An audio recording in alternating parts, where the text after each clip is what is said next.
So you can see that at the end of last month, the total value of every single residential property in the country was $6.6 trillion.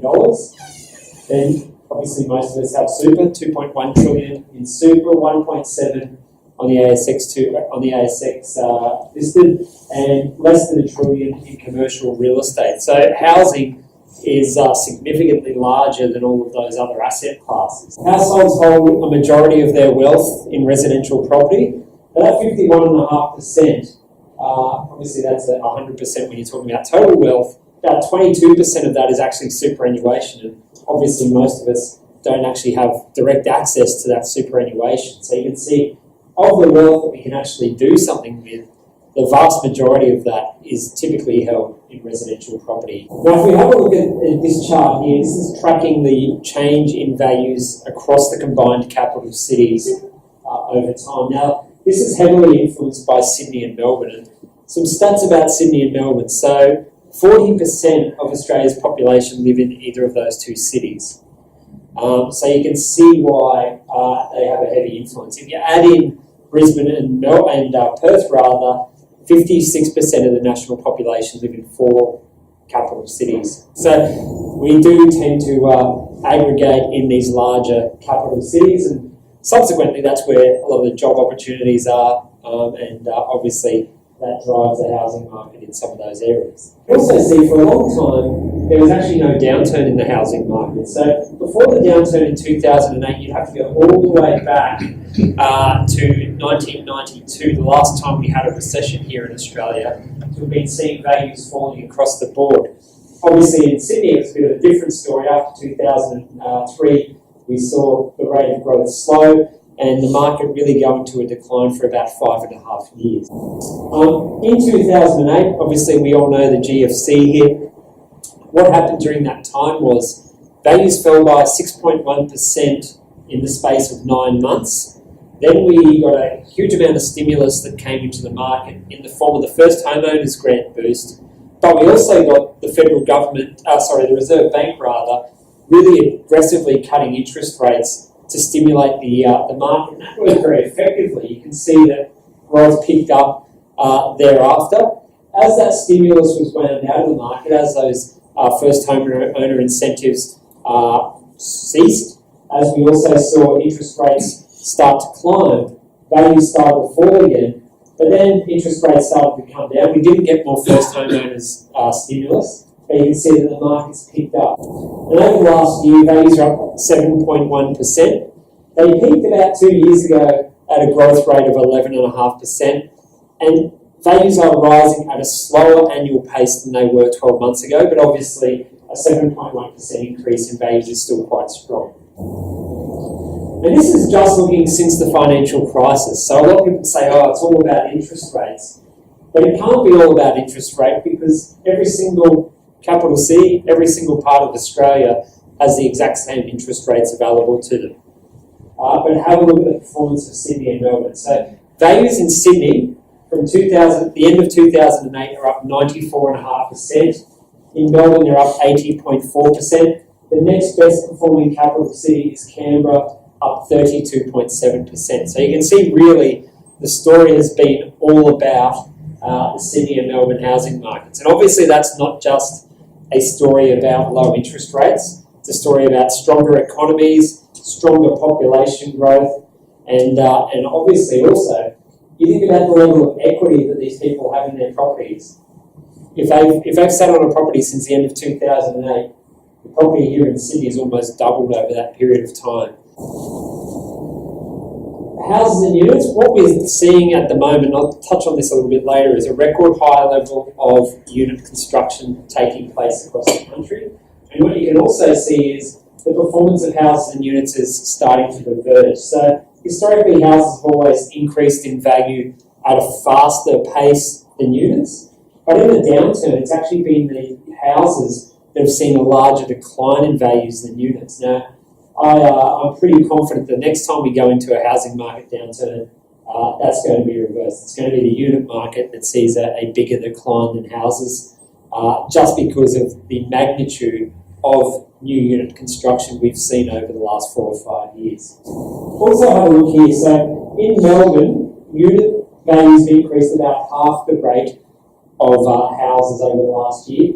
Brisbane, much less than half the rate of growth of houses over the last few years. Canberra, also about half the rate of growth of houses over the last year. Now, it is interesting because we know that a lot of investors have bought off the plan units. You put down your money, you wait 3 or 4 years till that building's built. You expect a level of capital growth. Now, in Sydney, they've got some decent capital growth, but think about Brisbane and Melbourne. They've had that money sitting, they've had that deposit down for 4 years. They've been expecting a level of capital growth. Those properties are now coming up for settlement, and in some instances they're realising that value has not increased at all over that period. In fact, in some instances we're hearing about those properties are now being valued at less than what they were, the contract price was. The reality is they would be better off going and buying a brand new house on the outskirts of the city, or a second-hand house, doing a renovation, having someone rent it out for 3 or 4 years, getting the capital appreciation in the house, and they would have been in a much better position than buying that off the plan unit, and now potentially having to dip in more of their hard-earned equity to settle on that property because it's not worth the same amount as what they thought it was when they purchased it. Home values in Sydney are up 3.5% over the past 3 months, 10.2% higher over the last 12 months. It's the strongest of any capital city in the country, but they have slowed from a peak rate of growth of 18.4% back here in July of last year. So when you see the Reserve Bank talking about the market slowing, yes, Sydney is still slow, but I would argue that double-digit growth is still very strong growth, almost 4.5 years into this growth cycle that we're currently in. It's a similar kind of story in Melbourne. So 5% growth over the last quarter, 9% higher over the last 12 months, but they have slowed from 14.2% growth at the same time 12 months ago, which was the peak. So you can see that there has been slowing, but still quite a strong level of growth in that housing market at the moment. And then you look at Brisbane. It's a very different story, and I live in Brisbane. It's a bit depressing compared to what you're seeing in Sydney and Melbourne.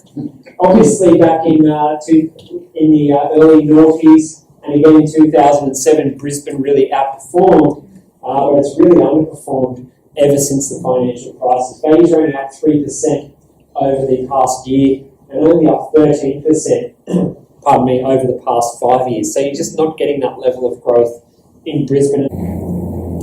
Now, if we look at prices, so this is just looking at the selling price of properties on a rolling 3-month basis across the capital city. So here in Sydney, the median house price in Sydney is $880,000 at the moment.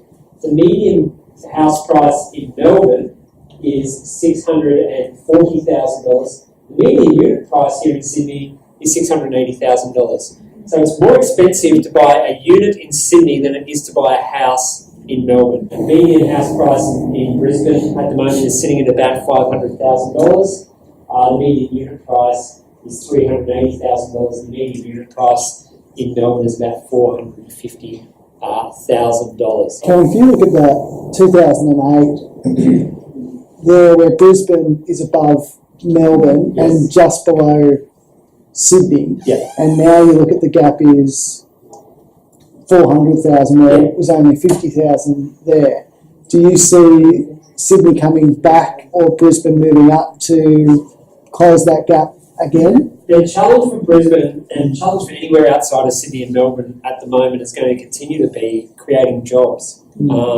People used to flock to Queensland out of New South Wales and Victoria. People are not going to flock to Queensland out of New South Wales and Victoria if they can't find employment. And the biggest challenge in Queensland, in Adelaide, Perth at the moment is finding employment.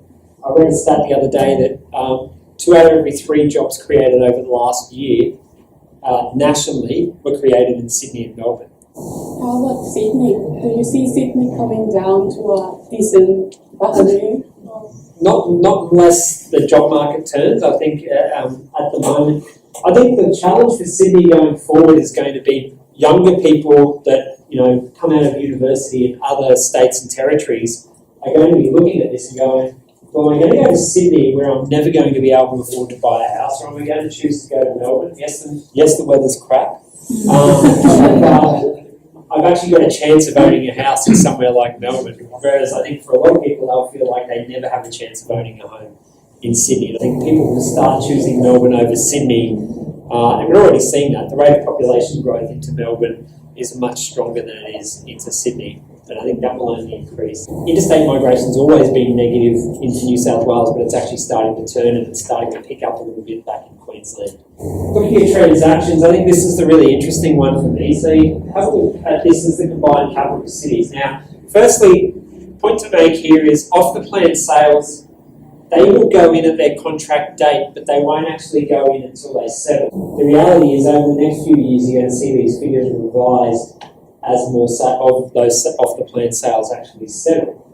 The Bureau of Statistics put out a stat last year which said that almost 80% of households in Australia had at least one bedroom more than what they needed, and about 18% had 3 bedrooms or more than what they actually needed in their house.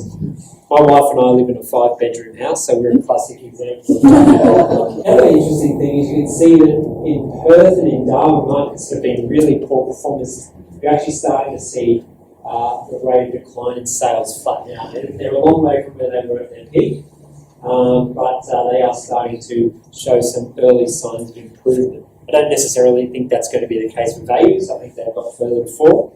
But you're seeing some steadiness in the sales volumes. Now, our next chart, this is actually the new data for this comes out tomorrow. But what this looks at is the number of dwellings under construction nationally. So you've got houses, and in the black here, you can see that we're slightly above average level of houses under construction, but not overly. There's 155,000 units currently under construction across the country.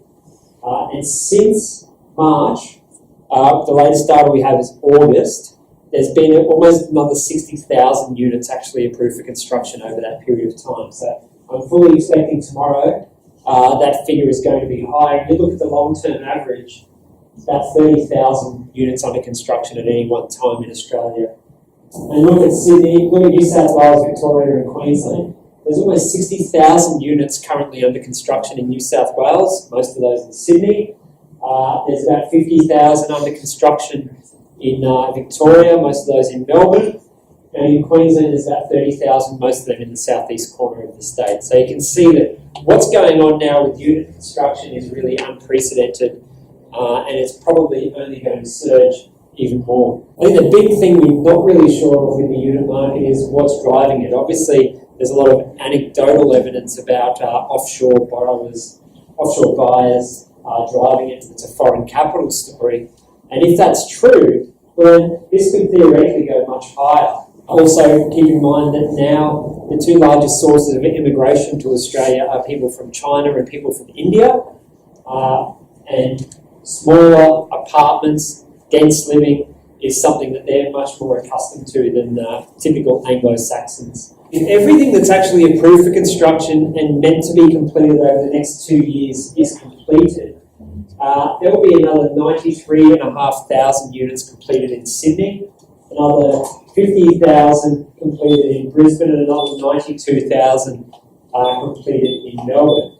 And then this line tells you how much is that actually going to increase total unit supply. So if everything's built in Brisbane, total unit supply across the city will increase by 26.5%, in Melbourne 15.6%, and in Sydney 12.6%. Now it's interesting when you look at what's happening with approvals, because Sydney's been approving more units than houses for 2 decades.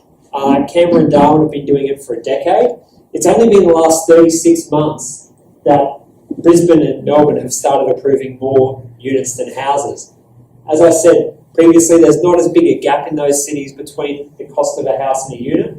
There's also not the geographic constraints in Sydney and Brisbane as there are here in Sydney. Obviously, you've got water and you've got national parks. There's only so much development you can do on a greenfield scale, whereas in Queensland you can pretty much have urban sprawl from the Gold Coast to the Sunshine Coast and all the way out to Toowoomba.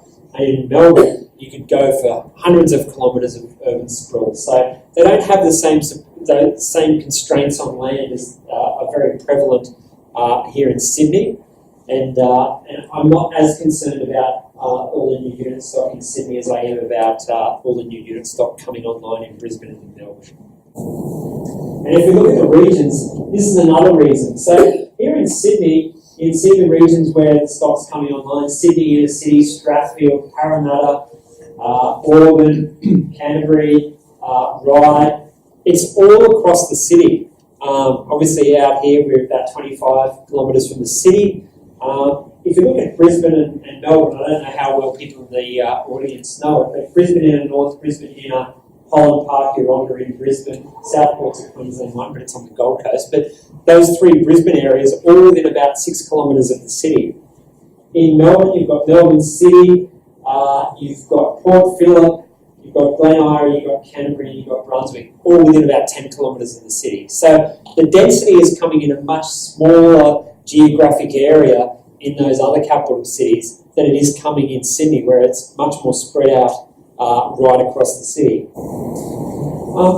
Speaking of the valuation, so what Corelogic actually owns is the platforms that lenders use to order valuations. And what we can get from that information is have a look at the number of valuations that are coming in at or below or above contract price. So this is looking at the number of off-the-plan unit valuations where the valuation is actually lower than the contract price. Now you can see in Sydney, not a huge amount, 16.7%. We don't have an awfully long time series, but you can see that the trend is generally increasing a little bit. In Brisbane, 42.3%. So think about that. That's 2 out of every 5 off-the-plan unit valuations is actually coming in below the contract price. Similar amount in Melbourne and similar amount in Perth. Melbourne's actually started to taper off a little bit. It's still very high. Look at what's happening in Perth though, trending significantly higher at the moment. And then we do a report each quarter called the Pain and Gain Report. What it looks at is the resales of properties and how they're performing. So we look at just on a gross basis. We don't take into consideration interest, cost, stamp duty, other charges, but we look at how many properties are selling for more or less than what they were purchased for. Now in Sydney, for houses, less than 2% of houses in Sydney over the June quarter resold for less than what they were purchased for, compared to about 7% in Brisbane and a similar amount in Melbourne. When I look at the unit markets, this is where things really diverge significantly. Not so much in Sydney, but definitely in Melbourne and Brisbane. So in Sydney, again, only about 2% of units resold at a loss over the quarter.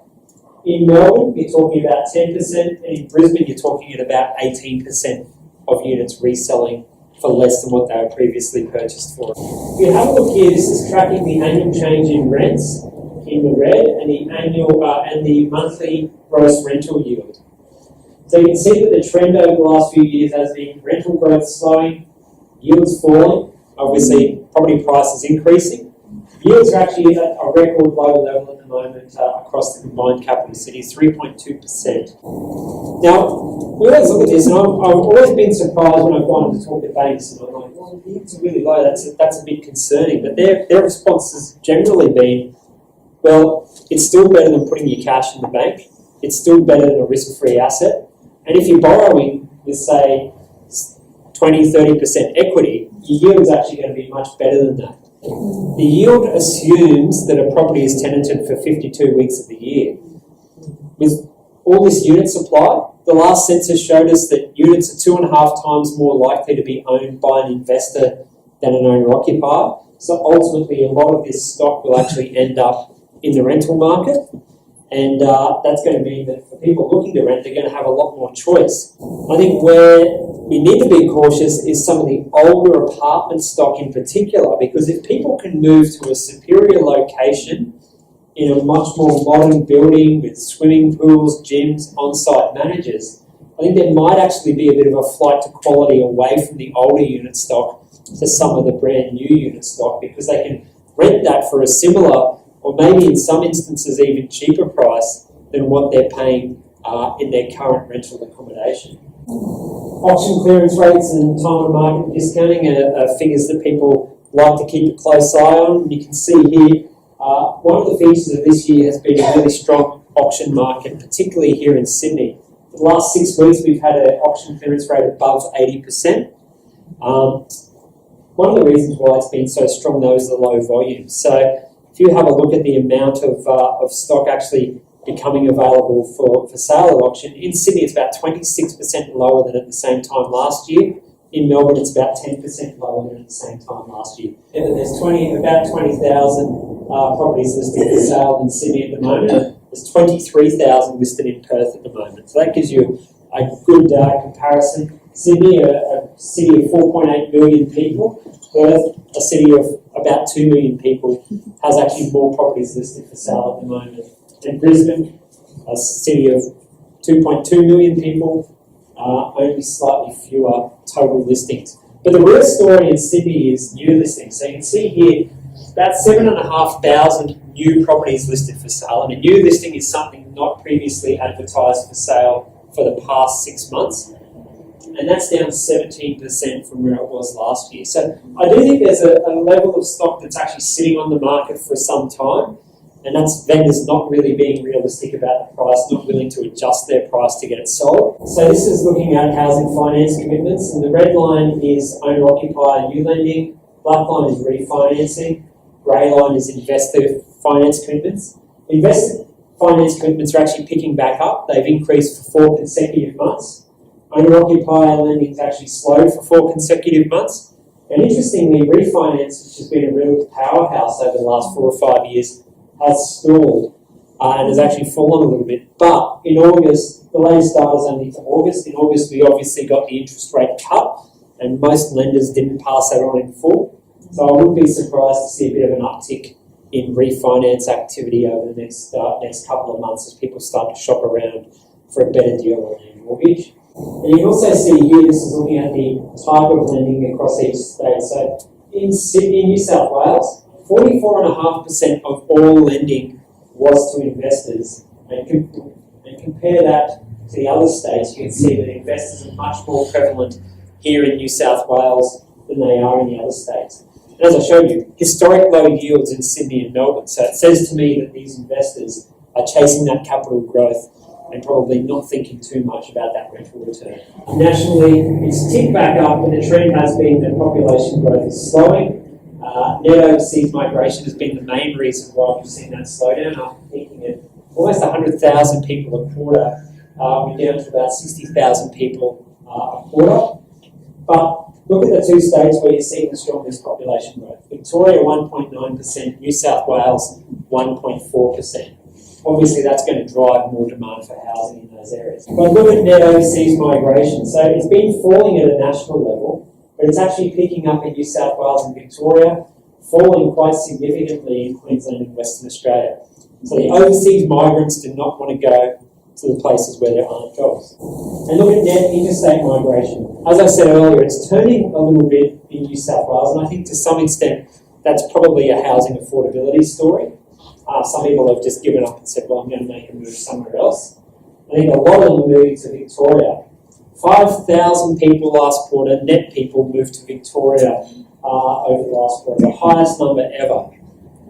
Queensland, historically the powerhouse of net interstate migration, is pretty much at record low levels, but has started to turn more recently. And look at Western Australia, the biggest decline in net migration on record. Yeah, so just in terms of, there's a lot of data, and there's, this is very general because the property in Mosman is very different than property in Mount Druitt. So how can people sort of cut through the noise, and then what are the stats that they need to focus on if they're choosing a property investment? What stock's on the market? How quickly is it selling? How much are people going to have to negotiate to sell that property? And obviously, what's the cost of housing and how much is it increasing? How quickly is it increasing in the local area? The macro stats are good to give you kind of a rundown of what's happening in the city, but as you all very well know, as Ross just said, the conditions in Mount Druitt can be very different to what's happening in Boston, could be very different to what's happening up in Palm Beach, very different to what's happening in Gosford, could be very different to what's happening in Camden. So it's important to have an understanding of generally what's happening in the market, But if you're serious about buying, to go in there and do your own research and find out your own information about that local area.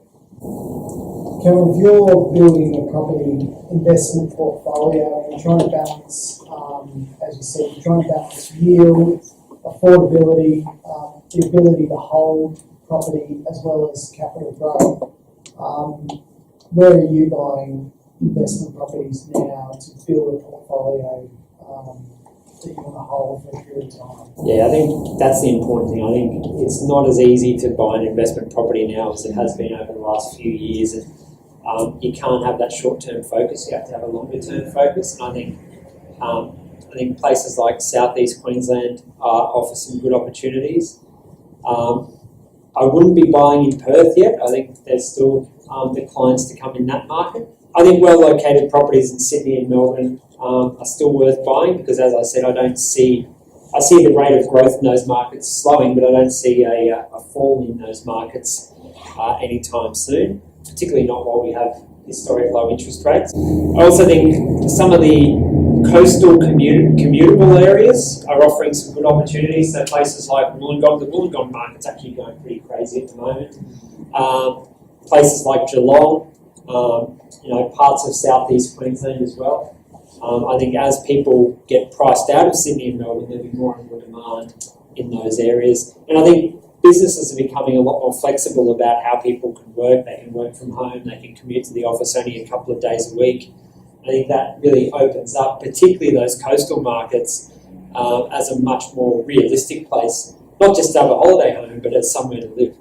There's a lot of talk about property clocks in terms of where the different cities are on the property clock. Could you just run us through your thoughts on the capitals? I think probably Sydney and Melbourne are sitting at about 11 to 12. I think that they're still growing, but the rate of growth in 2017 will start to slow. We're already seeing signs that it's slowing. Who else? I think Hobart and Canberra, you're probably 8 or 9 o'clock. They're definitely into an upswing phase at the moment. I was saying to my wife 2 years ago I should buy a property in Hobart. I didn't do it. I should have. I think Brisbane probably sitting at 6, maybe 7. Adelaide fairly similar. Perth and Darwin, I think you're probably sitting at 3 or 4 o'clock on the property clock in both of those markets. They're still falling and still a ways to go. So with the price differential between, we saw in 2004 that after the city market peaked, Brisbane then took off. So what's the difference between then and now in terms of people downsizing and taking their money? And I mean, because you showed the Hills average price was 1.2. Yeah. Those people can go and get a nice beach house in Brisbane area for 600,000 or 700,000, and have 500,000, and rather than live on the pension. I think what we're starting to see, particularly in Southeast Queensland and in some of the coastal markets, is that people are taking their equity in Sydney and Melbourne and maybe buying the home that they want to retire to now, not necessarily actually moving to, say, Queensland at the moment, but buying that property now, maybe using it for a month, a year, or maybe just renting it out and leaving it. I think the big story, obviously from a retiree's perspective, yes, they might do that. But as I said earlier, I think that the key reason why you're not seeing people move to Queensland like they did in the past, like say in 2003, 2004, is there's just not the jobs market there to really give them the confidence to go and do that. 2004, 2005, Queensland economy was strong, they were creating a lot of jobs. At the moment, there's very little job creation in that market. So I think it's not the price. Why is that? The multinationals don't want to have their offices in Brisbane, or what's the? That's the big problem, and I think one of the things that really frustrates me is every time they want to do some new industry, it's like, set it up in Sydney. It's like, don't set it up in Sydney, set it up in Adelaide or Perth. Those economies actually need something else, or in Brisbane. Now they talk about doing a tech industry and setting it up in Sydney. I'd love to see those industries go to other parts of the country where you actually need some economic development. the answer is the governments need to find a way to, kind of find some specialty industries. But I don't think businesses aren't going to move out of Sydney and Melbourne out of the goodness of their heart. They're going to need some incentive. How far do people move? Like if you've got in say Logan area in Brisbane, you've got something that you paid 180 that's renting for 260 a week. Are those people going to move to the inner city in Brisbane? No. If you've got an older apartment, say, I'm trying to think of a good example here in Sydney, in Enmore, someone might move to Newtown. They might move that far. That's kind of it's close to the city. If you're living in Enmore, arguably you'd say you're probably working in the city or somewhere around there. Yeah. But you're not going to move from Logan to South Brisbane. Yeah. So it's just interesting because and quite often Brisbane gets tarnished with there's an oversupply of units in Brisbane where there's an oversupply of units in the CBD of Brisbane, but quite often there's not in those outlying sort of areas. Yes. Yeah. Cameron, a lot of the data focuses on the main hubs, which is right. Is there any regional centres that offer good yield that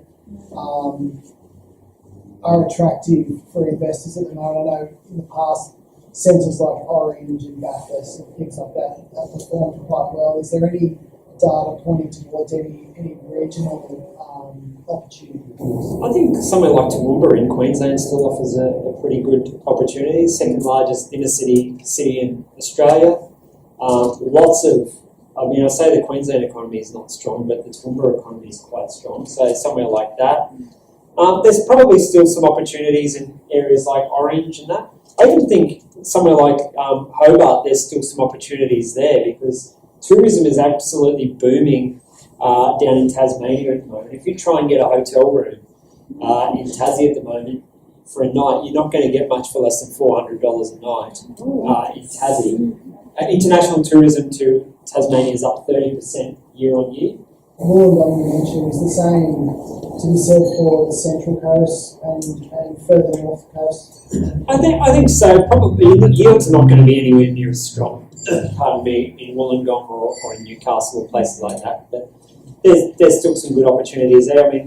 And the economy in those areas is quite strong. Do you think that risk with the oversupply in the units market will affect the rest of the market, like houses in general, or impact? No, I think it will have an impact more so on the unit market than anything else, because I think what you're seeing is as all these units are being built, when you look at the overall dynamic of the total housing supply, you're actually getting fewer houses in the market. So I think that what you're going to see over the next few years is the performance of the two really start to diverge, because houses will become more highly sought after because there'll be relatively fewer of those than there are units. Coming out of the financial crisis, the big driver of the economy has been the services sector, but also housing construction.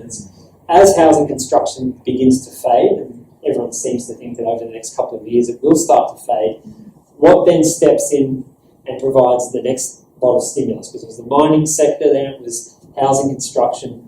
It's what comes after that to keep the economy ticking over.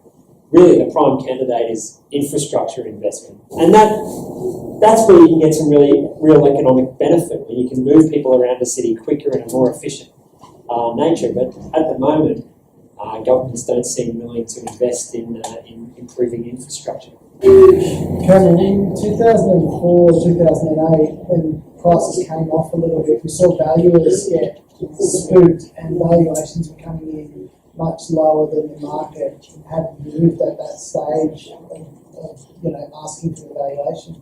Do you think now that it's more automated systems that prices are coming off, we won't see that same sort of spook in the valuers, or is there still enough? I think there's a good chance you will, because I think the lenders will move away from automated valuations, and they'll get more conservative themselves. I think it's just the nature of when the market starts turning, there is a bit of a lag effect until people get comfortable with where the actual market is at. I don't think when you've got a process that uses human error, you're ever going to get away from that. Yeah, so it's interesting that you see all those valuations and you get all the data. I thought that off the plan statistics, and with all those that future supply, those figures are probably like to get worse before they get better. They're going to increase from here. The granny flats are valued based on an on-completion value, so similar way to they do a normal valuation. So, you know, if you're doing it under a contract builder, they'll add that price onto the value of the existing property, and then it'll factor in that value based on what other properties have sold with, you know, potentially granny flats if they've got those comparable sales. Well, any more questions for Cameron?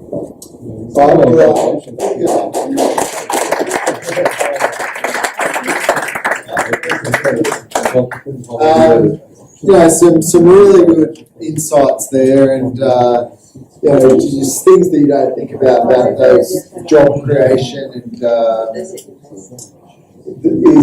you know, a couple of things that were really good in that presentation, and it's about the overall economy. But as Cameron said, there's markets within markets, and it's about, you know, using, you know, many of our clients know and use buyer's agents because they can, you know, choose properties that are under market and are likely to sort of outperform. And, you know, I know personally through my properties, if I look at those stats from Brisbane, I've got properties that I bought for 200 that I've had valued for 270, 280 within a, you know, 12, 18 month period. So you look at the level of growth, it's a lot higher than, you know, the stats that they're showing there. So it's definitely interesting to get the macro level and what's behind it. But again, to drill down property per property, I think is something that is important to do.